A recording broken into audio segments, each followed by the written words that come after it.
In today's video, I'm going to teach you how to cut out image in TinyWow. By the end, you'll know exactly how to remove distracting objects from a photo using TinyWow's built-in tools in a quick, simple, and reliable way. First, open your favorite web browser and go to tinywow.com. Before you get started, make sure you're logged in. Being signed in ensures you have full access to the features you need and helps your edits save and process smoothly. On the home page, look for the Image Tools section right in the center. This is where TinyWow groups its photo features. Click Image Tools and you'll see a range of options. For this process, you're looking for either remove an object from a photo or remove person on a picture.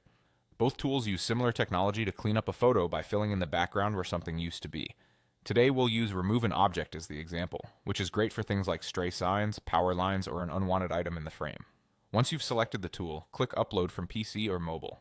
Choose the image you want to edit from your device. Large, clear photos generally produce the most natural results, but the tool works well on a wide variety of images. When the editor opens, you'll notice the brush tool is automatically selected for you. That's exactly what you need. Use the brush to paint over the object you want to remove. Aim to cover the entire object, but try not to paint too far into the surrounding background. Cleaner edges around your selection typically lead to a better result.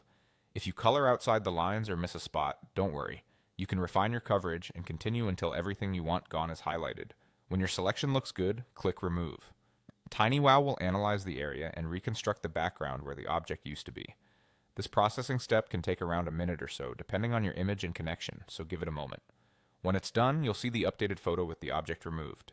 If you notice a small blemish or a portion that needs a touch-up, you can brush that area again and click Remove once more to improve the result. And that's it. You've used TinyWow to cut an object out of your image with just a few simple actions. It's a quick way to clean up photos for social posts, presentations, or personal projects, all right in your browser.